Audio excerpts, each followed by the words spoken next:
4টি হাদিসের আলোকে একজন মানুষের মানবিক, সামাজিক এবং মুসলিম হিসাবে প্রাইম তার কতগুলো দায়িত্ব আছে, এইটা আমরা জেনে নেওয়ার জন্য চেষ্টা করব ইনশাআল্লাহ।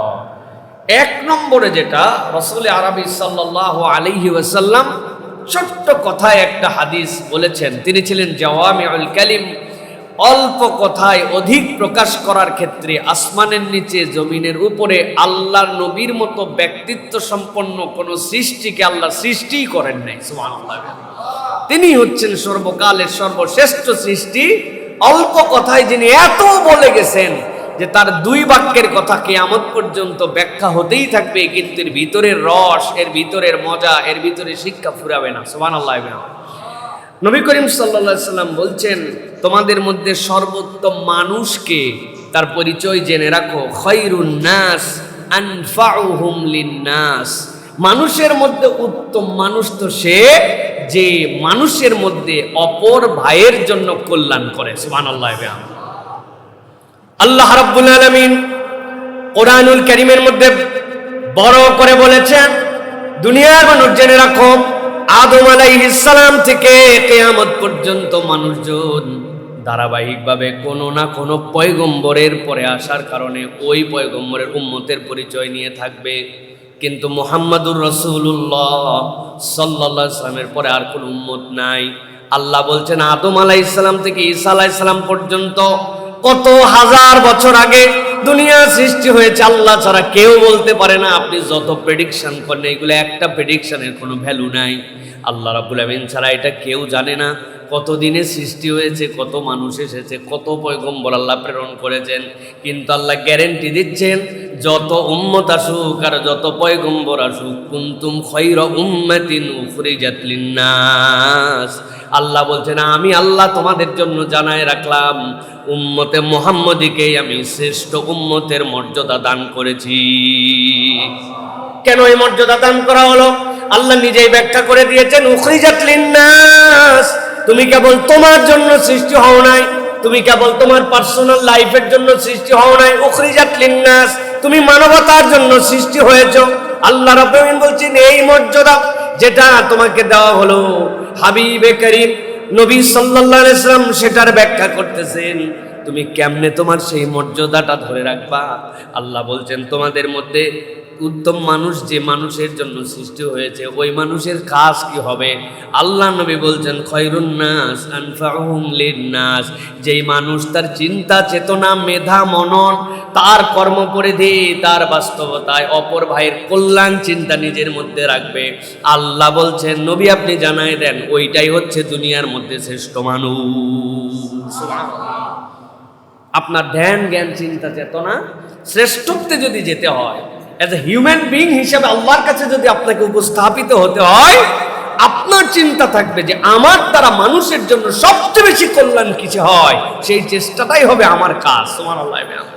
আমি যাই করি না কেন, সেই চেষ্টাটাই হবে আমার কাজ। গতকালকে একজন আলেম বলছিলেন চমৎকার একটা কথা, ছোট্ট কথায় আলেম, উনি অনেক বছর ধরে বুখারী পড়ান। বলছেন, ব্যবসা করো, ব্যবসাতে কোনো সমস্যা নাই, দুনিয়া করো, কোনো সমস্যা নাই, কিন্তু দুনিয়ার জন্য তোমার হাত হবে, দুনিয়ার জন্য তোমার এই হাত হবে, পা হবে, সব হবে, কিন্তু দিলটা আল্লাহর সাথে লাগানো থাকবে। এই হাত পায়ের কাজ ব্যবসা দিয়ে হয়ে যায়, আর দিলটা আল্লাহর সাথে জুড়ায় থাকবে। তো আপনার দুনিয়ায় অনেক বাস্তবতা থাকবে, কিন্তু আপনার দিলের জুড়ানো চিন্তা থাকবে যে আমার দ্বারা যেন অপর একটা ভাই, অপর একটা মানুষ যেন উপকৃত হয়। এই চিন্তা যার, নবী বলছেন শ্রেষ্ঠ মানুষের স্থান হচ্ছে তার। সুবহানাল্লাহ। আল্লাহ রাব্বুল আলামিন এই জন্য কোরআনুল কারীমের সূরা বাকারার মধ্যে বলছেন, দুনিয়ার মানুষ জেনে রাখো, ওয়ানফিকু ফি সাবিলিল্লাহি ওয়ালা তুলকু বিআইদিকুম ইলাত তাহলুকা ওয়া আহসিনু ইন্নাল্লাহা ইউহিব্বুল মুহসিনিন।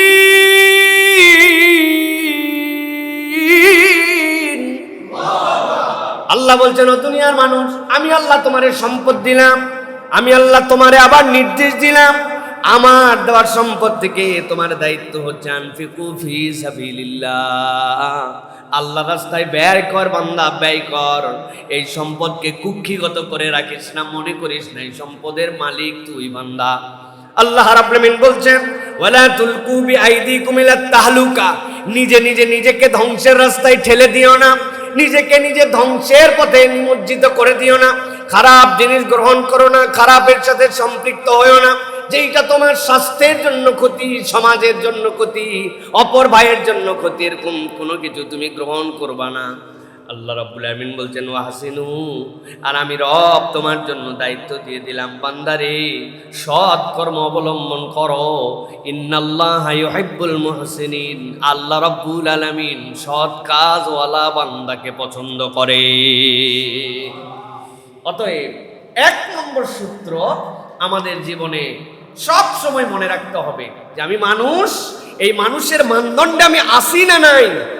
আমার দ্বারা যদি অপর মানুষের কল্যাণ চিন্তা হয়, কল্যাণের প্রচেষ্টা থাকে, আমি জ্ঞান অর্জন করছি কেন?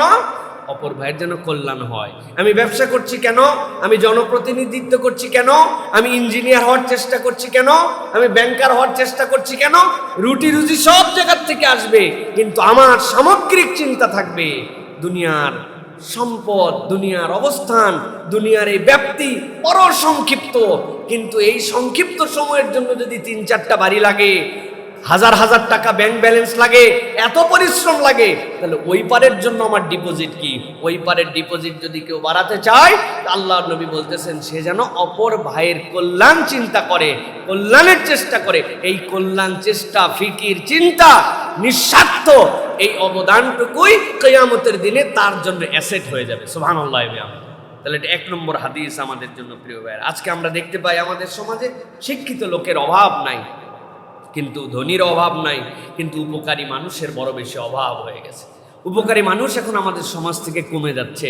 মানুষ মানুষের উপকারের চিন্তা করে না, শুধু নিজে কিভাবে বেঁচে যাব এরকম চিন্তা করি আমরা। প্রিয় ভাইরা, এই জন্য উপকারের অনেক লেয়ার আছে। উত্তম পরামর্শ দিয়েও মানুষের উপকার করা যায়, মানুষকে অর্থবিত্তে দুর্বল হয়ে গেলে তাকেও সহযোগিতা করা যায় নানানভাবে। সাহাবায়ে কেরাম থেকে এমন এমন হাদিস আসছে অবাক করা। এক সাহাবী ওয়েল এস্টাবলিশড, অন্য কাজ তিনি করেন, হঠাৎ করে তিনি ব্যবসা করা শুরু করলেন। অন্য সাহাবায়ে কেরাম জিজ্ঞাসা করলেন আপনি ব্যবসা করতেছেন, ব্যাপারটা কি? বলে আল্লাহর নবীর একটা হাদিস আমল করার জন্য ব্যবসা করতেছে। কি বলছে? আল্লাহর নবী বলেছিলেন যে তোমার কাছে যদি কোনো অভাবগ্রস্ত আসে আর সে যদি তোমার সাথে কেনা বেচা করার পরে সুযোগ চায়, তাকে তুমি একটু ফুরসত দিও, তাকে একটু সুযোগ দিও। সব মানুষের প্রয়োজন অনেক সময় থাকে, কিন্তু ওই প্রয়োজন মিটানোর জন্য তার ওই সময় হাতে হয়তো ক্যাপাসিটি থাকে না। এই সুযোগ যদি কেউ দেয়, আল্লাহ কিয়ামতের দিনেও তাকে সুযোগ দান করবেন। বলে এইটা তো আমার অন্য কাজ করে হয় না। এই জন্য আল্লাহর নবীর হাদিস অনুযায়ী কিছুদিন ব্যবসা করে কিছু মানুষজনকে এরকম সুযোগ দিয়ে আপাতত ব্যবসা ক্লোজ করে দিয়েছে, ওদের সময় মতো আমার তারা টাকা পরিশোধ করবে। সাহাবায়ে কেরামের মেন্টালিটি কেমন ছিল, যে কিভাবে মানুষের উপকার করা যায়, এই চিন্তা তাদের মধ্যে ছিল। আল্লাহ রাব্বুল আলামিন যেন আমাদেরকে এই চিন্তা করার মতো মন মানসিকতা দান করেন। প্রিয় ভাইয়েরা, এটা গেল 1 নম্বর। 2 নম্বরে নবী করিম সাল্লাল্লাহু আলাইহি ওয়াসাল্লাম বলছেন তোমাদের জন্য দায়িত্ব হচ্ছে লা ইউমিনু আহাদুকুম হাত্তা ইউহিব্বা লিআখিহি মা ইউহিব্বু লিনাফসিহি। ততক্ষণ পর্যন্ত দুনিয়ায় কেউ প্রকৃত মুমিনই হতে পারবে না যতক্ষণ পর্যন্ত না সে নিজের জন্য যা পছন্দ করবে তার ভাইয়ের জন্য তাই পছন্দ করবে। সুবহানাল্লাহি ওয়া বিহামদিহি। কি ব্যাখ্যা এইটার? এইটার ব্যাখ্যা মুহাদ্দিসিনে কেরাম নানানভাবে বলেছেন। প্রিয় ভাইরা, নানান ধরনের ব্যাখ্যা তারা দিয়েছেন। কীরকম চিন্তা ভাবনা? নবী করিম সাল্লাল্লাহু আলাইহি ওয়াসাল্লাম আপনার আমার জন্য বলে রাখলেন যে তুমি তোমার অপর ভাইয়ের জন্য, তোমার জন্য যে চিন্তা করো অপর ভাইয়ের জন্য সেই চিন্তাটুকু করো। দেখেন আধুনিক সময়ে আমাদেরকে অনেকে পরামর্শ দেন যে আপনি কেমন আপনার ছেলের বউয়ের সাথে আচরণ করবেন। তাহলে আপনি আপনার মেয়েকে কোনো বাড়িতে বিয়ে দেওয়ার পরে আপনার মেয়ের সাথে যে আচরণটা এক্সপেক্ট করেন, আপনি আপনার ছেলের বউ তথা বৌমার সাথে ওই আচরণ করলেই সমাজ অটোমেটিক সুন্দর হবে। আপনি আপনার ছেলের বউ, তারে আপনি গুনতেছেন না, তারে আপনি সামাজিক যে মর্যাদা সেই মর্যাদা তাকে দেন না, তার সাথে আপনি খটোমটো আচরণ করেন, তার বাড়ির থেকে আপনি কিছু প্রত্যাশা করেন, বিভিন্ন ধরনের আচরণে কথায় তার পরিবারকে খোটা দেন। জাস্ট সিম্পল চিন্তা করেন যে আল্লাহ আপনাকে একটা কন্যা সন্তান দিয়েছে, আপনি বিয়ে দিয়ে দিয়েছেন, এখন আপনি বাপ মা, আপনি কি ওই পরিবার যদি আপনার নামে খোঁটা দেয়, আপনার মেয়ের কষ্ট দেয়, আপনার মেয়ের গায়ে উত্তম মাধ্যম দেয়, নানান কথাবার্তায় তার পরিবার নিয়ে, তার বংশ নিয়ে, তার পিতামাতা নিয়ে কথা বলে, আপনি কি সহ্য করতে পারবেন? আপনি সহ্য করতে পারবেন না।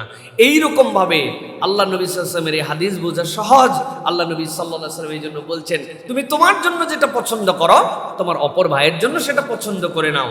এইটা যদি হয় তাহলে আল্লাহ রাব্বুল আলামিন তোমাকে একজন উত্তম মানুষ হিসেবে গ্রহণ করে নেবেন। এটার আবার বাদরামুর দিকে নিয়ে যাওয়া যাবে না। এক ক্লাসের মধ্যে 4-5টা খারাপ ছাত্র ছিল, তারা কোনোভাবেই লাইন মতো আসে না। তো একদিন স্যার এসে বলতেছে, স্যার সব ভালো আর আমরা কয়জন বান্দর পিছনে বসি বদমাইশ, এভাবে তো চলে না। বলে তারপরে তোমরা কি করলে? আমরা চিন্তা করলাম একটা পরিবর্তন দরকার। কি পরিবর্তন? এরপরে আমরা সামনের বেঞ্চে যারা ভালো ভালো ছাত্র ছিল তাদের সাথে চলাফেরা, ওঠা বসা সব শুরু করলাম। স্যার তো বিরাট উৎসাহী যে যাক কিছু একটা হয়েছে। কই তারপরে কি হলো? কই যতগুলা ভালো ছেলে ছিল সব আমাদের মতো খারাপ হয়ে গেল। এখন আমরা যদি মনে করি যে বাস্তবতাটা এইরকম যে সমাজের মধ্যে আমরা খারাপ কিছু করব, ওই খারাপটা আমার জন্য যেহেতু পছন্দ করি, তাহলে অপরের জন্য খারাপ, আমিও চিটিংবাজ, অপরের জন্য চিটিংবাজি পছন্দ করি, এটা মানুষের তবিয়ত হতে পারে না, এটা মানুষের ফিতরাত হতে পারে না। মানুষের ফিতরাত কি হবে? সে তার উত্তমটুকু নিজের জন্য পছন্দ করবে, তার ভাইয়ের জন্য উত্তমটুকু পছন্দ করবে। নবী করিম সাল্লাল্লাহু আলাইহি সাল্লাম বলছেন, লা তাদখুলুনাল জান্নাতা হাত্তা তুমিনু, ঈমানদার না হলে তুমি যেই হও না কেন জান্নাতে প্রবেশ করতে পারবা না। ওয়ালা তুমিনু হাত্তা তাহাবু, আর তুমি মুমিনই হতে পারবা না যতক্ষণ তোমরা ঈমানদাররা একজন আরেকজনকে ভালো না বাসবা। নবী করিম সাল্লাল্লাহু আলাইহি ওয়াসাল্লাম এরপর একটা ঔষধ দিচ্ছেন, প্রাথমিক ঔষধ তোমাদের জন্য বলে দিলাম।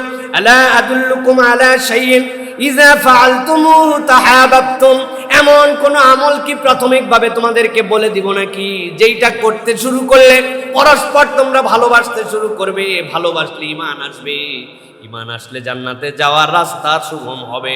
নবীজি সাল্লাল্লাহু আলাইহি ওয়াসাল্লাম বলছেন, আফসুস সালাম বাইনাকুম, ঈমানদাররা নিজেদের মধ্যে সালামের ব্যাপকতর প্রচলন করে দাও, এটার দ্বারা তোমাদের মধ্যে আল্লাহ ভালোবাসা সৃষ্টি করে দিবেন, এই ভালোবাসা তোমাদেরকে জান্নাতে নিয়ে যাবে। সালাম মানে কি? সালাম মানে হচ্ছে আপনি তার জন্য দিল থেকে কল্যাণের দোয়া করছেন, রহমতের দোয়া করছেন, বরকতের দোয়া করছেন। আপনি এটা ফেক নয়, এটা ঠোঁট থেকে নয়, ভিতরে কলিজা পুড়ে যায় আর উপরে দেখা হলে বলে আসসালামু আলাইকুম, ভিতরে তো মনে করেন শেষ, ওর জন্য হিংসা বিদ্বেষ, অন্তর অপরিষ্কার, কিন্তু উপরে বলছে এই ফেক নয়, বরং দিল থেকে তুমি যদি তার জন্য এই দোয়া করো তাহলে আল্লাহ রাব্বুল আলামিন তোমার নিয়ামত বাড়ায় দিবেন। সুবহানাল্লাহ। একটা ভিডিও দেখলাম, পাগল ছাগলে তো দেশ ভরা। ইন্ডিয়ার এক পাগল ছাগল নাকি ফোনকে জিজ্ঞাসা করছে আসসালামু আলাইকুম, বললে ফোন উত্তর দেয় ওয়ালাইকুম আসসালাম, কিন্তু তাদের একটা বিখ্যাত ডায়লগ আছে ইন্ডিয়ানদের, পার্শ্ববর্তী দেশের, কিন্তু সেইটা বললে সেটার উত্তর আর দেয় না সে। এই জন্য সে খুব রাগ যে আইফোন সহ এগুলো ফোন নিষিদ্ধ করা দরকার। যে আমাদের এইরকম একটা মারদাঙ্গা স্লোগান দিলাম, সেই স্লোগানের কোনো উত্তর আসলো না। প্রিয় ভাইয়েরা, সালাম ইউনিভার্সাল বিউটি, এই সালাম দিয়ে ঈমান আনছে, এরকম ঘটনাও আছে এই দুনিয়াতে যে সালামের বিউটি শুনে বাপ মারা গেছে, সকালবেলা দারোয়ান বলছে গুড মর্নিং, বলছে আমার বাপ গত রাত্রে মরছে, আজকে আমার কেমনে গুড মর্নিং হয়? ড্রাইভার আসার পরে বলছে গুড মর্নিং, যে দেখে সেই গুড মর্নিং বলে, আর ওর বাপ মারা গেছে গত রাত্রে, অন্ত্যেষ্টি ক্রিয়ার জন্য সে যাবে এখন, যে কিভাবে এই মরণ হওয়ার পরে তার জন্য কিভাবে শেষকৃত্য অনুষ্ঠান করবে, এইগুলো নিয়ে সে ব্যস্ত, আর যে দেখে সে তারে গুড মর্নিং বলে। এক ট্যাক্সি ড্রাইভার ট্যাক্সিতে ওঠার পরে তারে ভুল করে মুসলমান বেচারি সালাম দিয়েছে আসসালামু আলাইকুম। ওর কাছে খটকা লাগছে যে কি বললো, ডু ইউ মুসলিম? ইয়েস। তুমি কি বললে? This is the first greeting of a Muslim. What's the meaning of that? Peace be upon you ইউ। বলছে how do you know that my dad was died yesterday night? কিভাবে তুমি জানো যে গত রাত্রে আমার বাপ মরে গেছে? বলছে আমি কেমনে জানবো? কই তুমি তাহলে বললে কেমনে যে আপনার প্রতি শান্তি হোক, রহমত হোক, গড আপনার প্রতি ব্লেসিংস দেখ। এই কথাটা তার দিলের মধ্যে দাগ কাটছে যে মুসলমানদের ব্যাপারে এত অপপ্রচার শুনি, এত বাজে কথা শুনি, মুসলিমরা এত কিছু। তার নাম্বারটা রেখে দিছে, অনেকদিন পর তার সাথে যোগাযোগ আবার করছে। ওই যে বিউটি অফ ইসলাম, সালাম, সে জানে না কিছু না, কিন্তু তার উপরে এমন একটা কথা বলছে যেই কথাটা তার মনোরাজ্যে বিশাল প্রভাব বিস্তার করছে, এরপরে সেই ব্যক্তিটা মুসলমান হয়ে গেছে। সুবহানাল্লাহ। আমি কেমনে মুসলিম হইলাম, এটা একটা সিরিজ আছে ইশাতে ইসলাম কুতুবখানার থেকে, এটা একটা পাবলিকেশন আছে। প্রায় 500 নন মুসলিম কিভাবে তারা ইসলাম দেখে, ইসলামের ছোট্ট ছোট্ট বিধান দেখে মুসলমান হয়েছেন। সুতরাং প্রিয় ভাইয়েরা, আমরা প্রকৃত মুমিন হওয়ার জন্য নিজের জন্য যেটা পছন্দ করব, আমি নিজে ধোঁকা নিতে পছন্দ করি না, তাহলে অপর ভাই আমার দ্বারা ধোঁকাবাজি হোক। আমি নিজে ভেজাল খাওয়া পছন্দ করি না, আমার ভাই কেমনে আমি তার কাছে ভেজাল বিক্রি করব। আমি কারো কাছ থেকে ধোঁকা নিতে পছন্দ করি না, আমি কেমনে তারে ধোঁকা দিব। এই মেন্টালিটি যদি আমাদের মধ্যে আসে তাহলে পরিবর্তন সম্ভব, তাছাড়া এইটা পরিবর্তন আমাদের মধ্যে সম্ভব হবে না। নবী করিম সাল্লাল্লাহু আলাইহি ওয়াসাল্লাম উসুল বলে দিয়ে গেছেন এইটা। প্রিয় ভাইরা, বাজারের মধ্যে বাজার করছে, বাজার করার পরে ছোট মাছ, পাতাশি মাছ, অনেক দামি মাছ, এখন 1 কেজি পাতাশি মাছ কিনছে 1200 টাকা দিয়া। কেনার পরে সন্দেহ হয়েছে, 1200 টাকা দিয়ে মাছ কিনলাম, ওজন তো কম কম লাগে। বাইরে যায় অন্য জায়গায় মাপাইছে, মাপাই দেখে যা ভাবছিল তাই, 750 গ্রাম পার হয়, 800 গ্রাম হয় না। আইসে ধরছে, বদমাইশ, এত দামি মাছ তুই ব্যাক করলে 1 কেজির জায়গায় 800 গ্রাম দিয়ে আমারে ধোকা দিলি। মাশাআল্লাহ বলতেছে, আকাশের দিকে তাকায় দেখেন চৈত্র মাস, কি রোদের রোদ, হাই রে গরমের গরম। মাথা ঠিক আছে? মাথা ঠিক না থাকলে গরমে একটু ভুলভাল হয়। যে বেটা কিনছে ওই বলছে, ভাই বুঝলাম তোর মাথা ঠিক নাই, কিন্তু একটা জিনিস বুঝলাম না, এত গরম, মাথা ঠিক নাই, 1 কেজির মাল তুই 800 গ্রাম দিলি, 1 কেজির মাল তুই 100 কেজি দিলি না কেন? কই গরম হলেও কি অত গরম হয়েছে? গরম হলে অত গরম হয় না। এই যে ধোঁকাবাজি, আপনি আপনার নিজের জন্য এটা পছন্দ করবেন না, অথচ আপনি ওজনে কম দিয়ে দিচ্ছেন, আপনি ফাঁকি দিয়ে দিচ্ছেন, আপনি মানুষকে এমন বাজে জিনিস খাওয়াচ্ছেন যেটা আপনার সন্তানকে আপনি ওই বিষ পান করাবেন না, অথচ আপনি বিষ দিচ্ছেন। আপনি কলার দোকানদার, আপনি কার্বাইড দিয়ে আপনি জেনে বুঝে ঘরের মধ্যে বন্ধ করে দিয়ে আপনি বিষাক্ততা দিয়ে সেটা পাকায় দিচ্ছেন। আপনি জেনে বুঝে আমের একটু চেহারা বাড়ানোর জন্য, চকচকা করার জন্য, একটু বেশি দিন যেন এটা থাকে, ওর মধ্যে এমন বিষাক্ততা দিচ্ছেন ওটা হাজার ধুয়ে ওখান থেকে যায় না। এমন হেভি মেটাল ইউজ করতেছেন যেটা কিডনির রোগীদেরকে বাংলাদেশের প্রত্যেকটা ঘরে ঘরে সৃষ্টি করে দিচ্ছে, একটা করে কিডনির রোগী হয়ে যাচ্ছে তারা। হাজার হাজার মানুষ কি কারণে অসুস্থ হচ্ছে ডাক্তার আইডেন্টিফাই করতে পারে না। তার শরীরের মধ্যে এগুলো জার্ম ঢুকে গেছে, যে এইগুলা মানুষ কল্পনা করতে পারে না, এইগুলো আমি দিচ্ছি। আল্লাহ নবী সাল্লাল্লাহু আলাইহি ওয়াসাল্লাম এই জন্য বলছেন, লা ইউমিনু আহাদুকুম হাত্তা ইউহিব্বা লিআখিহি মা ইউহিব্বা লিনাফসিহি। তুমি তোমার অন্তরের জন্য যা পছন্দ করো ওইটা অপর ভাইয়ের জন্য যদি পছন্দ না করো তাহলে তুমি মুমিনই হতে পারো না। আমার নামাজ, আমার কালাম, আমার হজ, আমার দান, আমার যাকাত, আমার নফল ইবাদত, আমার দাড়ি টুপি কোথায় যাচ্ছে? তাহলে আমি তো মুসলমানের তালিকার থেকে বের হয়ে গেছি। এই জন্য খুব সাবধান হতে হবে প্রিয় ভাইরা। মায়ের কিন্তু মুসলমানদের ডবল হবে। কিভাবে? ভাই সাধারণ চোর চুরি করছে, জুতা ধরা পড়ছে, ধোলাই দিয়ে দিয়েছেন, পুলিশে দিয়ে দিয়েছেন, কিন্তু পুলিশের ইউনিফর্ম পরে চুরি করছে। চিন্তা করেন, এরপরে ধরে 1 চক্কর মার, পরে দেখে এটা ভুয়া, পুলিশই না, ইউনিফর্ম 2 নম্বর। তাহলে মার কি পরিমাণ হবে বুঝেন তো আপনি? যে তুই বেটায় একে তো চুরি করছিস, আবার 2 নম্বর আইনের লোকের পোশাক পরে তুই 2 নম্বরে চুরি করছিস, এই পোশাকটা পর্যন্ত ভুয়া পুলিশ তুই।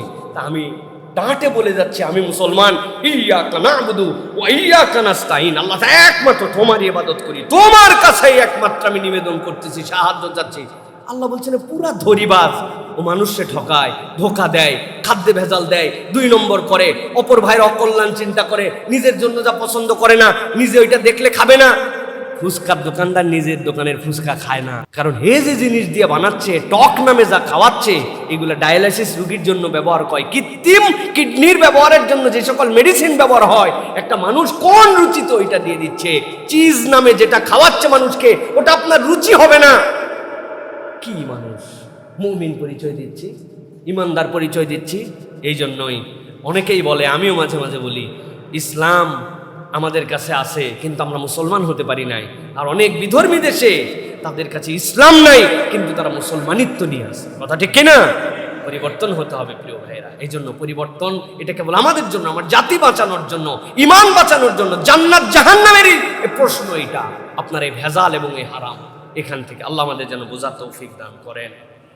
প্রিয় ভাইয়েরা, এটা আমাদের জন্য খুব গুরুত্বপূর্ণ বিষয়। প্রিয় ভাইয়েরা, 2 নম্বর বিষয় গেল। 3 নম্বর যেটা সংক্ষেপে বলি, সেটা হচ্ছে নবী করিম সাল্লাল্লাহু আলাইহি ওয়াসাল্লাম আমাদের জন্য একটা প্রাইম টাস্ক দিয়েছেন মানবিক সামাজিক মুমিন হওয়ার জন্য। নবী বলছেন, মান কানা ইউমিন বিল্লাহ ওয়াল ইয়াউমিল আখির ফালইউকরিম জারাহ। কেউ যদি আল্লাহর প্রতি বিশ্বাস করে আর যদি কিয়ামত দিবসে তার ভরসা থাকে, সে যেন তার প্রতিবেশীকে সম্মান করে, সে তার প্রতিবেশীর সাথে যেন উত্তম আচরণ করে। সুবহানাল্লাহি ওয়া বিহামদিহি। আজ আমরা দেখতে পাই আমাদের প্রতিবেশী ক্ষুধার্ত থাকে, আমাদের প্রতিবেশী এমন অবস্থায় থাকে, আমাদের প্রতিবেশীর এমন দুর্দশা থাকে, আর তার পাশে অট্টালিকা নিয়ে একজন থাকে। নবী করিম সাল্লাল্লাহু আলাইহি সাল্লাম বলছেন, কেউ যদি পেট ভরে খেলো আর তার প্রতিবেশী অভুক্ত থাকলো, আল্লাহ রাব্বুল আলামিনের কাছে সে ঈমান নিয়ে উঠতে পারবে না। প্রিয় ভাইরা, বড় ভয়ঙ্কর বিষয়। নবী করিম সাল্লাল্লাহু আলাইহি ওয়াসাল্লাম বলছেন, জিবরাইল আমিন এসে আমাকে এতবার বলতে শুরু করলেন, ওয়াজারুকা ওয়াজারুকা ওয়াজারুক, আপনার প্রতিবেশী, আপনার প্রতিবেশী, আপনার প্রতিবেশী। আমার মনে হলো যে আমার মিরাসনামায় উত্তরাধিকার সম্পদ বন্টনে মনে হয় প্রতিবেশীকে উত্তরাধিকার বানায় দেওয়া হবে, এত বেশি আমার প্রতিবেশীর ব্যাপারে সতর্ক করার জন্য জিবরাইল আমিন আমাকে এসে বারবার বলেছেন। প্রিয় ভাইয়েরা, এই জন্য আমাদের প্রতিবেশীর প্রতি সম্পর্ক বাড়ানো। নবীজি বলছেন, আয়েশা, তুমি তোমার গোশতের মধ্যে ঝোল বাড়ায় দাও, তোমার প্রতিবেশীর কাছে পাঠাও। ইয়া রাসূলুল্লাহ, আমার কাছে কিচ্ছু নাই, একটা মাত্র নেহারির হাড্ডি আছে, নলা, ওর সামনের দিকেও কিছু নাই, পিছন দিকেও কিছু নেই। বলে, তোমার একটা নলা হলেও তোমার প্রতিবেশীর কাছে পাঠায় দাও, এটা আল্লাহ দেখবেন, তোমার দেখার দরকার নাই। এই যে হুব, এই যে মোহাব্বত, এই যে পারস্পরিক ভ্রাতৃত্ব, প্রত্যেকেই প্রত্যেকের প্রতিবেশী আমরা। এই সার্কেলটা যদি আমরা বুঝে ফেলতাম, এই ইকোসিস্টেম যদি বুঝে ফেলতাম, দুনিয়া সুন্দর হয়ে যেত। এখন প্রতিবেশীর সাথে প্রতিবেশীর লাগালাগি, পানি ফেলা নিয়ে, সানসেট বাড়ানো নিয়ে, কমন ওয়াল নিয়ে, বাউন্ডারি ওয়াল নিয়ে, অ্যাডজাস্টার নিয়ে, 1 বিঘা জমি নিয়ে, 4 আঙ্গুল সানসেট নিয়ে কথা বলে না, নিজেদের সাথে সম্পর্ক নাই, পাশাপাশি থাকে চেনে না, সামনের ফ্ল্যাটে বসবাস করে 7 দিন হয়ে গেছে মৃত্যুবরণ করছে, পচা গন্ধ পাওয়ার পর ওই ফ্ল্যাট ভেঙে তার লাশ বের করতে হয়েছে, অথচ তারা খবর রাখে না। এটা কি বাস্তব না অবাস্তব? বাস্তব। অথচ নবী করিম সাল্লাল্লাহু আলাইহি ওয়াসাল্লামের কাছে আয়াতে কারিমা আসলো। আয়াতে কারিমার পরে নবী করিম সাল্লাল্লাহু আলাইহি সাল্লাম বললেন, ওয়াল্লাহি লা ইউমিনু, ওয়াল্লাহি লা ইউমিনু, ওয়াল্লাহি লা ইউমিনু। কিলা মান ইয়া রাসূলুল্লাহ, কে ইমানদার হতে পারলো না, মুমিন কে হলো না, কার ইমান নাই বলতেছেন ইয়া রাসূলুল্লাহ আল্লাহর কসম করে করে? নবীজি বলছেন, আল্লাযী লা ইয়ামানু জারুহু বাওয়াইকাহু, যার অনিষ্ট থেকে তার পড়শী নিরাপদ না, যে যত বড় মুমিনের পরিচয় দেখ, সে ইমানদার হতে পারে না। আমার অনিষ্ট থেকে, আমার কষ্ট দেওয়া থেকে, আমার আচরণ থেকে, আমার বিহেভিয়ার থেকে আমার পড়শী মুক্ত নয়। আমি মুমিন পরিচয় নিয়ে আসি, তার সাথে কোনো সম্পর্ক নাই, তার সাথে কোনো দেখা সাক্ষাৎ নাই। এই হচ্ছে সমাজের বাস্তবতা। এটা হচ্ছে পুঁজিবাদী সমাজ, এটা হচ্ছে আধুনিক সাম্রাজ্যবাদী সমাজ, এটা হচ্ছে আধুনিক এখনকার সময়ের যে যার নফস নিয়ে বাঁচবে এই সমাজ। কিন্তু রাসূলুল্লাহ সাল্লাল্লাহু আলাইহি ওয়াসাল্লামের সমাজ এইটা ছিল না। আল্লাহ রাব্বুল আলামিন বলছেন, একটা আয়াতে কারিমা, ছোট্ট শুধু একটা কথা বোঝানোর জন্য বলি। আল্লাহ রাব্বুল আলামিন কুরআনুল কারীমের সূরা নিসার 36 নম্বর আয়াতের মধ্যে বলছেন, ওয়া'বুদুল্লাহা ওয়া লা তুশরিকু বিহি শাইআন ওয়া বিল ওয়ালিদাইনি ইহসানা। আল্লাহ রাব্বুল আলামিন বলছেন, আমি তোমাদের জন্য দায়িত্ব দিলাম, আল্লাহর ইবাদত করো, তার সাথে কোনো রকম শিরিক করো না, আর এরপরে তোমরা তোমাদের পিতামাতার সাথে ইহসান করো। আল্লাহ এরপরে বলছেন, ওয়াবিদিল কুরবা ওয়াল ইয়াতামা ওয়াল মাসাকিন ওয়াল জারি দিল কুরবা ওয়াল জারিল জুনুবি ওয়াস সাহিবি বিল জামবি ওয়াবনিস সাবিল।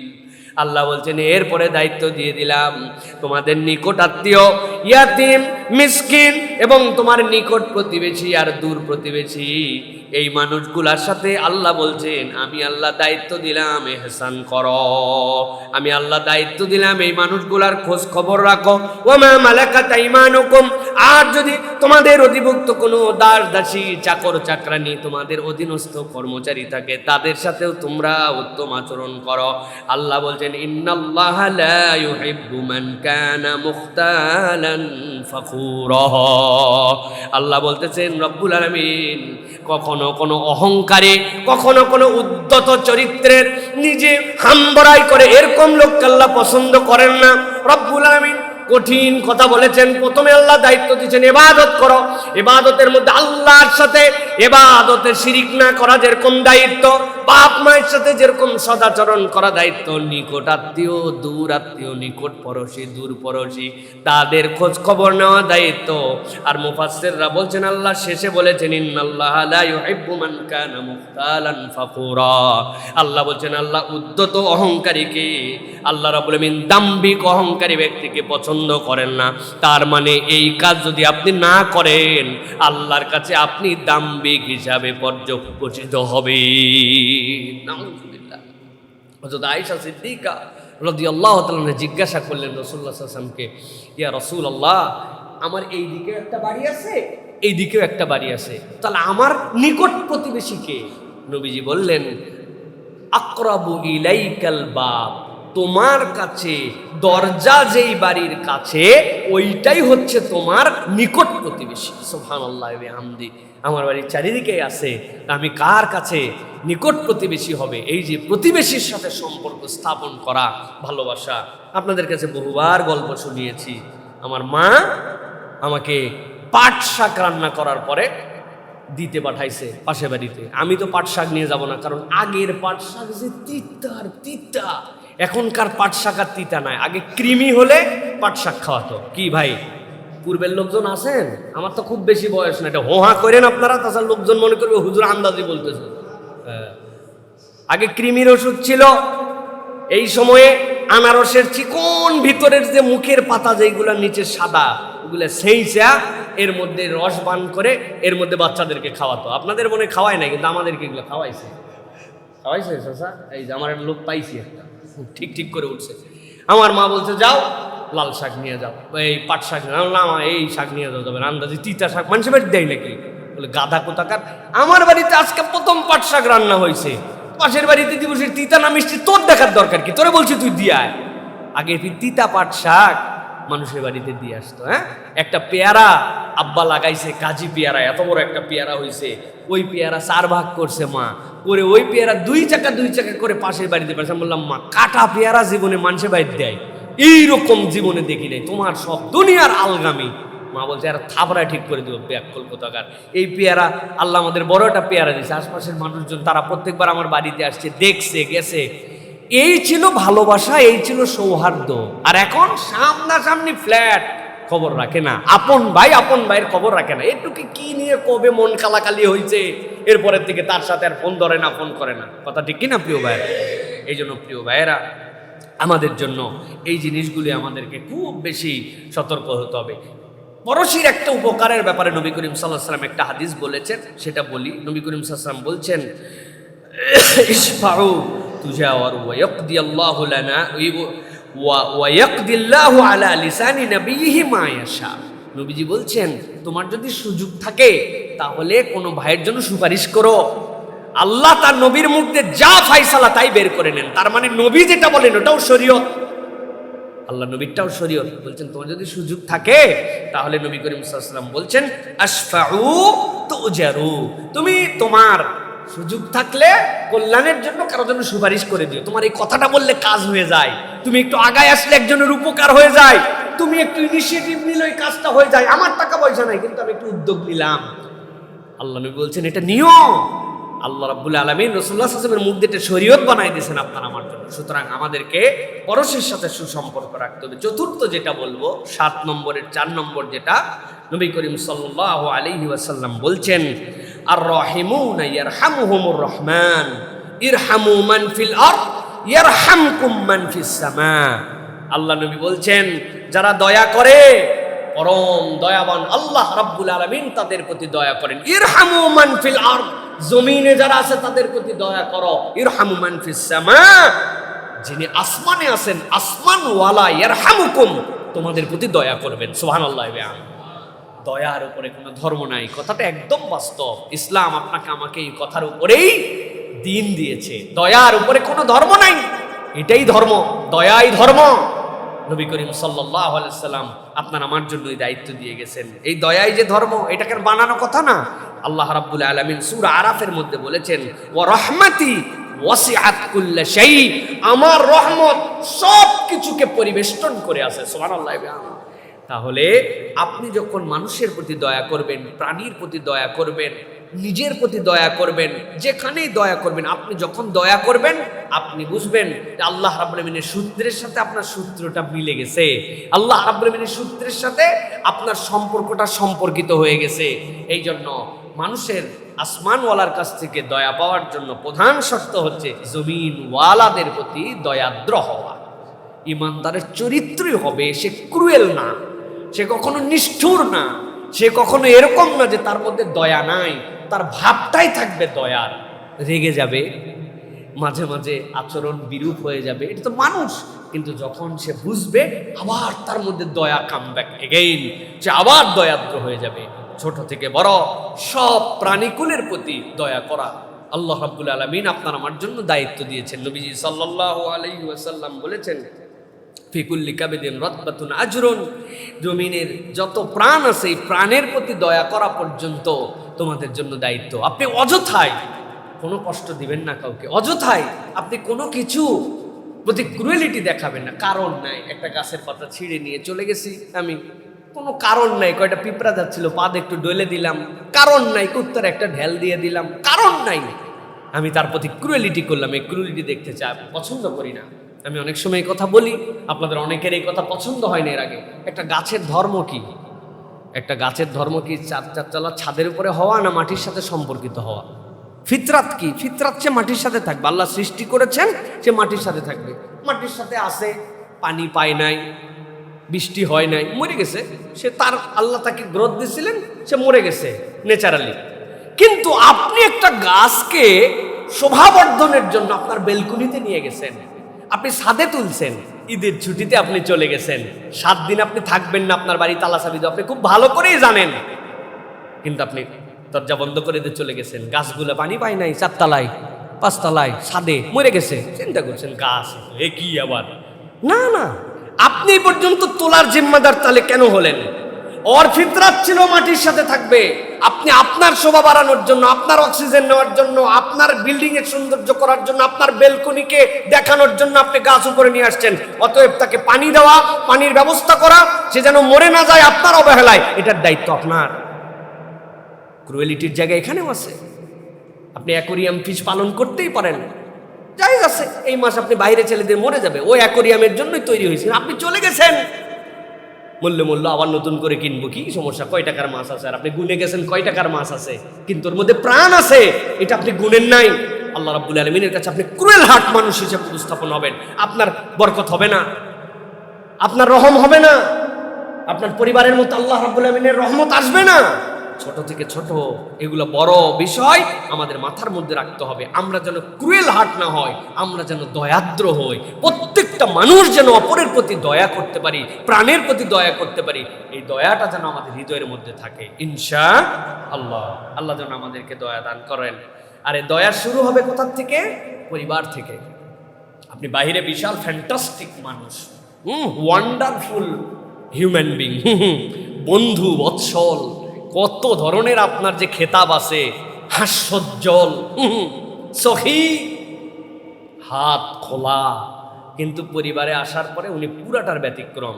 স্ত্রী উনার বিহেভিয়ারের কারণে কষ্টে নিভৃতে কাঁদে, উনার আচরণের কারণে ব্যথাতুর, উনার পরিবার ওনাকে পছন্দ করে না, উনি উনার পরিবারের মধ্যে ক্রুয়েল, উনার বাপ মায়ের প্রতি উনার অতটুকু দয়াদ্রতা যেটা দেখানোর কথা, দয়াদ্রতা দেখানো নাই। উনি বাহিরে খালি এরকম বিশাল বড় বড় এরকম অনেক রাজকীয় ব্যক্তিরা আছে, দানবীর, বাহিরে দান করে বাম্পার করে ফেলে, কিন্তু পিতামাতার জন্য, পরিবারের জন্য যেখানে খরচ করা লাগবে, নিকট আত্মীয় গরিবের জন্য, সেখানে তার হাত কুঞ্জুসের কুঞ্জুস। এরকম যেন না হয়। অতএব দয়াদ্রতা শুরু হবে নিজের পরিবার থেকে। প্রিয় ভাইরা, পঞ্চম হাদিস যেটা বলবো আপনাদের কাছে, নবী করিম সাল্লাল্লাহু আলাইহি ওয়াসাল্লাম বলছেন, আল মুসলিমু মান সালিমাল মুসলিমুনা মিন লিসানিহি ওয়া ইয়াদিহি। নবী বলছেন, মুসলিম তো সে যেই ব্যক্তির হাত দ্বারা এবং যার জিহ্বা দ্বারা অপর মুমিন নিরাপদ। অপর মুমিন যদি তার জিহ্বা দ্বারা নিরাপদ না হয়, তার হাত দ্বারা, যদি নিরাপদ না হয় তাহলে সে মুমিন হতে পারে না। এই হাত মানে ক্ষমতা, এই হাত মানে পাওয়ার। আমি কিছু করলে ওনার কিছু করার থাকে না, এরকম একটা বড়াই। আল্লাহ নবী বলছেন এটা না, তোমার হাত দ্বারা, তোমার জবান দ্বারা যদি অপর ভাই, অপর মুমিন নিরাপদ না হয়, তুমি মুমিন হতে পারো না। আর যদি হয়, তুমি আল্লাহর কাছে মুসলিম হয়ে গেছো। সুবহানাল্লাহ। এই জন্য প্রিয় ভাইয়েরা, অপরের কাছে জবান কি? অযথায় কটূক্তি করা, গীবত করা, অযথায় একটুখানি বাজারের মধ্যে একটা ফিতনা তৈরি করে দেওয়া, যেই কথা না বললেও চলতো সেই কথাটা একটুখানি বলে দেওয়া। আমি বলতেই চাই না, আমার 2টা ছেলে আমেরিকায় আছে, বলা বাকি থাকলো কি রে ভাই? আপনি তো বলে ভালাইছেন তো, আপনি সব আপনি বলেন যে আসলে এগুলা কথা বলা ঠিক না, না বলেও পারি না, আল্লাহ মাফ করুক, আপনারা যে গীবত করছেন এই গীবতটা সত্য, তা আপনার গীবত করা বাকি থাকলো কোথায়? আপনি তো সবই বলে ফেলাইছেন কৌশলে। এই যে আমাদের মেন্টালিটি, হ্যাঁ, 2 মুমিন ভাই একসাথে বসলে, 2জন ছাত্র ভাই একসাথে বসলে ওস্তাদের নামে বলা, 3 নম্বর ছাত্রের বলা, তাকরারের হালতে একসময় ছিলাম, একজন ইস্তেঞ্জায় গেছে, ওই ফাঁকে তার নামে গীবত করে নেওয়া। কি নবীর হাদিস পড়তে পড়তে, তাফসীর পড়তে পড়তে উনি গীবত করতেছে। আছে কি নাই আমাদের মধ্যে? এটা আমাদের মধ্যে ব্যাপক হারে ছড়ায় গেছে। নবী করিম সাল্লাল্লাহু আলাইহি ওয়াসাল্লাম বলেছেন, আল মুসলিমু মান সালিমাল মুসলিমুনা মিন লিসানিহি ওয়া ইয়াদিহি। তোমার হাত দ্বারা তোমার ভাই নিরাপদ না, তোমার মুখ দ্বারা তোমার ভাই নিরাপদ না। তুমি হুদামিসা কি জন্য মুসলমান নামের পরিচয় দিয়েছো? তুমি তো এই 2 নম্বর পুলিশের পোশাক পরে চুরি করতেছো। তোমার মায়ের ডবল হবে, সিঙ্গেল না, বাম্পার ধোলাই হবে তোমার। কেননা তুমি মুমিন পরিচয় দাও নাই, সে ভিন্ন কথা। পরিচয় দিয়ে কেন তুমি এই কাজ করলা? অতএব প্রিয় ভাইরা, প্রত্যেককে ফেঁসে যেতে পারি আমরা। আমাদের প্রত্যেককে এই বিষয়ে সতর্ক হতে হবে প্রিয় ভাইরা। এটা আমাদের প্রকৃত মুমিনের পরিচয় হবে, আমার কথা এবং আমার কাজে যেন আমার কোনো ভাই ইন্টেনশনালি যেন আমি তাকে কষ্ট না দেয়। এটা হচ্ছে আমাদের জন্য বিশাল বড় একটা দিক প্রিয় ভাইরা। আপনি একবার চিন্তা করেন তো ভাই, একটা পাড়ার সব লোক যদি, আমি যেই ধারাবাহিকতায় নবীজির 7টা হাদিস বলতেছি, 6টা এখন পর্যন্ত শুনছেন, একটা পাড়া, একটা মহল্লার লোকেরা যদি এই ফিতরাত ওয়ালা হয়ে যায়, ওই পাড়াটা মনে হবে না যে জান্নাতি পাড়া হয়ে গেছে? আপনি কল্পনা করতে পারেন, আপনি একটা ফ্ল্যাটের মধ্যে যদি, একটা অ্যাপার্টমেন্টের মধ্যে যদি এই মেন্টালিটির মানুষ তৈরি হয়ে যায়, তাহলে তো মনে হবে যে এই জায়গাতে কি একটা বৈপ্লবিক পরিবর্তন হয়ে গেছে প্রিয় ভাই। এটা সম্ভব। নবী করিম সাল্লাল্লাহু আলাইহি ওয়াসাল্লাম এটা প্র্যাকটিস করায় দেখাই দিয়ে গেছেন। এই মানবিক সমাজ তিনি ইমপ্লিমেন্টেশন করে দিয়ে গেছেন। ইসলামের কোনো কিছু থিওরিটিক্যাল কেবল নয়, ইমপ্লিমেন্টেশনে আল্লাহ রাসূল সাল্লাল্লাহু আলাইহি ওয়াসাল্লাম এগুলো দেখাই দিয়ে গেছেন। নবী করিম সাল্লাল্লাহু আলাইহি ওয়াসাল্লাম বলছেন, ষষ্ঠ যেটা তোমাদের জন্য দায়িত্ব সেটা কি? ইন্নাস সিদকা ইয়াহদি ইলাল বির ওয়াল বিররা ইয়াহদি ইলাল জান্নাহ। আল্লাহ নবী বলছেন, নিশ্চয় সত্যবাদিতা তোমাদের কল্যাণের দিকে নেয়, আর কল্যাণ তোমাদেরকে জান্নাতে ঢুকায় দেয়। সুবহানাল্লাহ। হাদিসের মোরাল কি? মোরাল হচ্ছে মুমিন সত্যের পক্ষে থাকবে, সত্য কথা বলবে, এর বিপরীত যা কিছু তার সাথে তার সম্পর্ক থাকবে না। সত্য এবং সত্যবাদিতার পক্ষে সেই ব্যক্তি থাকবে। মুমিন দুনিয়ায় এসপার হয়ে যাবে, সে কখনো মিথ্যার দিকে যেতে পারে না। কিন্তু আপনি খেয়াল করে দেখেন, আজকের দুনিয়া যত কিছু, আপনি যদি বলেন দুর্নীতি, ঘুষ, প্রতারণা, আমানতের খেয়ানত, এগুলো কিভাবে হয়েছে ভাই? সব কিছুর সাথে মিথ্যা জড়িত। কথা ঠিক কিনা? আপনি যা কিছু দেখবেন সব কিছুর সাথে মিথ্যা জড়িত। এবং সবচেয়ে মিরাকলিক ব্যাপার, আপনি দেখবেন আল কিযব উম্মুজ যুনুব, বলা হয় না যে মিথ্যা হচ্ছে পাপের মা। বলার কারণ কি ভাই? এই মিথ্যা আরো নতুন নতুন মিথ্যাকে ভূমিষ্ঠ করে। এটার ব্যাখ্যা জানেন? এটার একটা ছোট্ট ব্যাখ্যা আছে আমার কাছে, একদম ছোট্ট, লেম, এর থেকে নিচের ব্যাখ্যা আর নেই। 1 লক্ষ 1 টাকা হাওলাত নিয়েছে একজনের কাছে, পাওনাদার আসলে সে টাকা দেয় না, চালাকি করে, মিথ্যা কথা বলে। তো একদিন পাওনাদার তার বাড়িতে এসে ডাক দিছে, আসেন আসেন ভাই। ভেতরে ওই লোক আছে, কিন্তু বাইরে আসার সাহস করতেছে না, এখন টাকা দিতে পারবে না, ওয়াদা খেলাপকারী। ভিতরে তার ছোট বেটা আছে, বেটারে বলছে, যায় বল যে আব্বা বাড়িতে নাই। তো দরজা খুলে বলছে যে চাচা আপনি তো আব্বারে ডাকতেছেন। আব্বা বললো আব্বা বাড়িতে নাই। এখন আব্বা বললো আব্বা বাড়িতে নাই, এই কথা যদি বেটা বলে, এরপরে বোঝেন তো ভাই, এই মিথ্যাকে প্রতিহত করার জন্য আপনার কি পরিমাণ আরো মিথ্যা বলা লাগবে। এই জন্য মিথ্যা কেবল মিথ্যায় সৃষ্টি করে যায়। এই জন্য ইমানদারের চরিত্র হবে, কখনো আমরা মিথ্যার সাথে থাকবো না। আপনি 3 দিন প্র্যাকটিস করেন, 7 দিন প্র্যাকটিস করেন, আমার জবান মিথ্যা মুক্ত করে দিব। নবী করিম সাল্লাল্লাহু আলাইহি ওয়াসাল্লাম আরো ভয়ঙ্কর ভয়ঙ্কর কথা বলছেন। সব গন্ধ আমরা শুনতে পাই না, সব কিছু আমরা দেখতে পাই না। একটা মানুষকে দাঁড় করায় রাখার জন্য আল্লাহ 22টা ফেরেশতাকে সামগ্রিকভাবে দায়িত্ব দিয়ে রাখছেন। দেখতে পাই তো না ফেরেশতা হরহর করে হাইটে বেড়ায়। ইস আল্লাহ, অল্পের জন্য চোখটা বেঁচে গেল। আপনি মনে করছেন এমনি বেঁচে গেল? আপনার চোখে লাগার হার বেশি না বাঁচার হার বেশি? হিসাব করে দেখেন বাড়ির যায়। আর একটু হলেই গেছিলাম। এই হার বেশি না লাগার হার বেশি? লাগে একবার, বাঁচেন 99 বার। আল্লাহ রাব্বুল আমিন ফেরেশতাদের প্রোটেক্ট করেন। এটা বলার উদ্দেশ্য হচ্ছে সবকিছু আপনি দেখেন না। নবীজি বলছেন কোন মানুষ যখন মিথ্যা কথা বলে তার মুখ দিয়ে এমন দুর্গন্ধ বের হয়, ওই গন্ধ তুমি চিনতে পারো না, কিন্তু এটার স্মেল আছে, ওইটার দুর্গন্ধ আছে। আমি একবার কোন জায়গায় ক্যালিফোর্নিয়ায় অথবা কোনো এক জায়গায় একটা সায়েন্স মিউজিয়ামে, ক্যালিফোর্নিয়াতে সায়েন্স মিউজিয়ামে গেছিলাম। যাওয়ার পরে বলে যে হুজুর এইটার সামনে দাঁড়ান। কি বলে? এটা হচ্ছে থার্মাল, আপনার শরীরের কোন কোন অংশতে হিট বের হচ্ছে আপনি এখানে ডিটেক্ট করে দেখতে পারবেন দাঁড়ালে, যে আপনার সবচেয়ে। আমি তো সামনে দেখায় দেখি পুরা শরীর আমার অবয়বটা ছায়ার মতো হয়ে গেল, আর পুরাটাই হচ্ছে কমলা কালার আর লাল কালার, সব জায়গার থেকে হিট বেরোয় মানুষের। সুবহানাল্লাহি বিহামদিহি। তো এটা তো আমি দেখতে পাই না, কিন্তু আমার হিট বের হয়ে মেটিনে ডিটেক্ট হয়ে যাচ্ছে। নবী করিম সাল্লাল্লাহু আলাইহি ওয়াসাল্লাম বলছেন মিথ্যা কথা বলো, তোমার মুখ দিয়ে এমন দুর্গন্ধ বের হয় তোমার ফেরেশতা তোমার কাছে থাকে না। তুমি আল্লাহর কাছে দোয়া করো, তোমার দোয়া কবুল হয় না, তোমার আমল কবুল হয় না, কিচ্ছু কবুল হয় না। ওই দুর্গন্ধে ফেরেশতা তোমার কাছে থাকতে পারে না।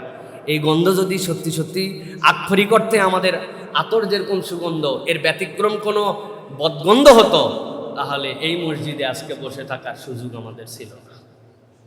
কথা ঠিক কিনা ভাই? আমাদের মধ্যে মিথ্যা আছে না নাই? তবে মাঝে মাঝে মিথ্যা বলা লাগে।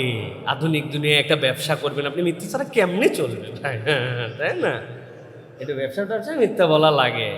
আমাদেরকে বুঝায় অনেকে এরকম করে। প্রিয় ভাই, আল্লাহ আমাদের সকলকে মিথ্যা থেকে হেফাজত করেন। নবীজি কি বলেছেন তাহলে? ইন্নাস সিদকা ইয়াহদি ইলাল বির। তুমি সত্যবাদীদের সাথে থাকো, সত্যবাদিতার সাথে থাকো, তোমাকে নেকির পথে নিয়ে যাবে এই সত্যবাদিতা। ওয়াল বির ইয়াহদি ইলাল জান্নাহ, এই নেক তোমাকে জান্নাতে ঢোকায় ছেড়ে দিবে। সুবহানাল্লাহ। তরিকা একদম সহজ, একদম সহজ। ষষ্ঠ যেটা নবী করিম সাল্লাল্লাহু আলাইহি ওয়াসাল্লাম সপ্তম নম্বরে যেটা বলছেন, আজকে যেটা বলে শেষ করব, সেটা হচ্ছে নবী করিম সাল্লাল্লাহু আলাইহি ওয়াসাল্লাম বলছেন ইত্তাকিল্লাহ হাইসুমা কুনত। যেখানেই থাকো, যে হালতেই থাকো, আল্লাহকে ভয় করো। আল্লাহ নবী সাল্লাল্লাহু আলাইহি ওয়াসাল্লাম বলছেন ওয়াতবি'আস সাইয়্যাত। আর তোমরা মন্দ কাজ যদি হয়ে যায়, এটার সাথে একটা কাজ করো, আল হাসানাত তামহুহা। তোমরা এই মন্দ হয়ে গেলে ভালো কাজ করো। নিশ্চয়ই জেনে রাখো, মন্দের পরে কল্যাণকর কাজ তুমি যদি করো, তাহলে ওই মন্দকেই কল্যাণ মিশাই দিবে। এইটাকে ডাস্টারের মতো, এইটাকে আল্লাহর পক্ষ থেকে তোমার আমলনামা থেকে দূর করে দিবে। সুবহানাল্লাহ বিহামদি। নবী করিম সাল্লাল্লাহু আলাইহি ওয়াসাল্লাম বলছেন ওয়া খালিকিন নাসা বিখুলুকিন হাসান। আর জেনে রাখো, তোমরা মানুষের সঙ্গে উত্তম আচরণ করো। এই মানুষের সাথে উত্তম আচরণ যদি করো, এটাও তোমার গুনাহকে মুক্ত করে দিবে। সুবহানাল্লাহ বিহামদি। আল্লাহ রাব্বুল আমিন কোরআনুল কারীমের মধ্যে আপনার আমার জন্য জানায় দিচ্ছেন, মানুষকে আল্লাহ রাব্বুল আমিন ডাক দিয়েছেন ইয়া আইয়ুহাল ইনসান বলে। যারা আরবির পণ্ডিত তারা বলেছেন ইনসান শব্দটা দুইটা শব্দ থেকে আসতে পারে। একটা হচ্ছে নিসিয়ান, মানে এই মানুষগুলা হচ্ছে ভুলে ভরা। আরেকটা হচ্ছে উনাস, উনাস মানে হচ্ছে ভালোবাসায় ভরা। রব্বুল আলামিন যে মানুষকে ইনসান বলে ডাক দিলেন, যে শব্দকে চয়েস করলেন এখান থেকে, তার মানে মানুষের ভুল হবেই। মানুষ ভুলে ভরায় মানুষ, এটাই মানুষের জিন্দেগি। কিন্তু আল্লাহ রাব্বুল আমিন একটা কৌশল বলে দিচ্ছেন। আল্লাহ বলছেন ওয়াকিমিস সালাতা তারাফাইন নাহারি ওয়া যুলাফাম মিনাল লাইল ইন্নাল হাসানাতি ইউযহিবনাস সাইয়্যাত যালিকা যিকরা লিয-যাকিরিন। আল্লাহ বলছেন ও দুনিয়ার মানুষ, আমি তোমাদের জন্য জানাই দিয়া রাখলাম যে আল্লাহ মানুষকে সৃষ্টি করলেন, ওই আল্লাহ বলছেন ওয়াকিমিস সালাহ তরাফাইন নাহার ওয়া যুলাফাম মিনাল লাইল। দিনের উভয় প্রান্তের নামাজ বাদ দিও না। একটা তোমার জন্য ফজর আর একটা তোমার জন্য এশা। এই দিনের দুই প্রান্তের নামাজ কখনো বাদ দিও না। আল্লাহ বলছেন এইটা তোমার জন্য বিশাল বড় কল্যাণ। আল্লাহ রাব্বুল আলামিন বলছেন ওয়াজুলাফাম মিনাল লাইল, আর রাতের কিছু অংশ সালাত তুমি আদায় করো। এইটার ব্যাখ্যা দুইটা। ফরজ নামাজের দিক দিয়ে এশাও হতে পারে রাতের প্রথম নামাজ, আবার রাতের মধ্যে তাহাজ্জুদের নামাজ। আল্লাহ বলছেন তুমি সব সালাতে সংরক্ষণ করবে, এইগুলাকে স্পেশাল মর্যাদা দিয়ে রাখো। আল্লাহ বলছেন ইন্নাল হাসানাত ইউযহিবনাস সাইয়্যাত, সারাদিন যা পাপ করো বান্দা, সন্ধ্যার ওই নামাজ ওটা যদি হাসানাত হিসাবে মঞ্জুর হয়ে যায়, আর সারা রাত্রের অংশে যদি তোমার ভুল হয়, ওই সকালের অংশের ফজরের সালাত যদি হাসানাত হিসাবে কবুল হয়ে যায়, আল্লাহ বলছেন আমি তোমার জন্য জানাই দিয়ে রাখলাম তোমার যাবতীয় অন্যায়গুলোকে হাসানাত দ্বারা আল্লাহ মিটায় দিবে। আল্লাহ এই জন্য বলছেন যালিকা যিকরা লিয-যাকিরিন, যারা আল্লাহর উপদেশ মেনে নেয় তাদের জন্য এর মধ্যে গভীর জ্ঞান সম্পন্ন কথা ঢুকায় দিছি। সুবহানাল্লাহ। অতএব প্রিয় ভাইয়েরা, ভুল আমাদের হতেই পারে, কিন্তু ভালো কাজ করে ওইটাকে কাটাকাটির খেলায় নিয়ে চলে আসতে হবে। আমার একটা মিথ্যা হয়ে গেছে, যা আর বলবো না, এমন কিছু সাদাকা করলাম, আমার একটা গুনাহ হয়ে গেছে, তওবা করলাম, সাথে এমন কিছু সাদাকা করলাম, এমন কিছু ভালো কাজ করলাম যে আমার যেন এই গুনাহটা মিছে যায়, মানে ওইটা যেন বরাবর না থাকে, একটু যেন ভালো দিয়ে আমি ওইটাকে ডিফিট করে দিতে পারি, ওইটাকে যেন আমি আরো ক্রেডিটের জায়গায় নিয়ে আসতে পারি। আল্লাহ যেন আমাদেরকে তৌফিক দান করেন প্রিয় ভাই। এই জন্য আমরা সামারিতে বলবো, আমাদের সমাজের পরিবর্তনের সূচনা নিজের পরিবার থেকে আমাদেরকে করতে হবে। নিজেদের পরিবারকে নৈতিক শিক্ষা দিতে হবে। এগুলো কেবল শুনে গেলাম এরকম নয়, শুনতে তো মজাই লাগে, আলহামদুলিল্লাহ। শুনতে যদি ভালো না লাগে, খুতবার প্রতি যদি আকর্ষণ না থাকে, এই কোরআনের কথা যদি 9:30 মানুষ আসে, হ্যাঁ 10টার থেকে আসে, এরপরে কিছু মানুষ কথা শোনার জন্য আপনার পাশ দিয়ে আসলে আপনার আমার বিরক্ত লাগে, এত আগে আসলাম, আপনি আগে আইসে দেখেন। তো এইটা তো ভালো লাগে জন্যই আপনারা এরকম করে বসে থাকেন, কিন্তু এই ভালো লাগা কেবল এইটুকুর মধ্যে যেন সীমাবদ্ধ না হয়, বরং ভালোটা যেন ইমপ্লিমেন্টেশনে যায়, এই কথাগুলি যেন আমাদের বাস্তব জীবনে প্রতিফলিত হয়। একটা মানুষ যদি চিন্তা করি যে পরিবর্তন হব আমি ইনশাআল্লাহ, এই জন্য আমি আপনাদেরকে অনেকবার বলেছি, খালি শুনেন না, একটু নোট করে নিয়েন। প্রত্যেকের ফোনে নোট আছে, একটা পয়েন্ট নোট করে নিলেও নিজের কাছে মনে হয় যে এই জিনিসগুলো আমি শিখে নিলাম, আমি নিরেট কেবল শুনলাম না। আল্লাহ যেন আমাদেরকে এর উপর আমল করার তৌফিক দান করেন। এই 60টা হাদিস যেটা বললাম, সাথে সংশ্লিষ্ট আয়াত যেগুলো বললাম, মানবিকতা, সামাজিকতা এবং একজন মুমিনের চরিত্র যেন আমাদের মধ্যে আল্লাহ দান করেন।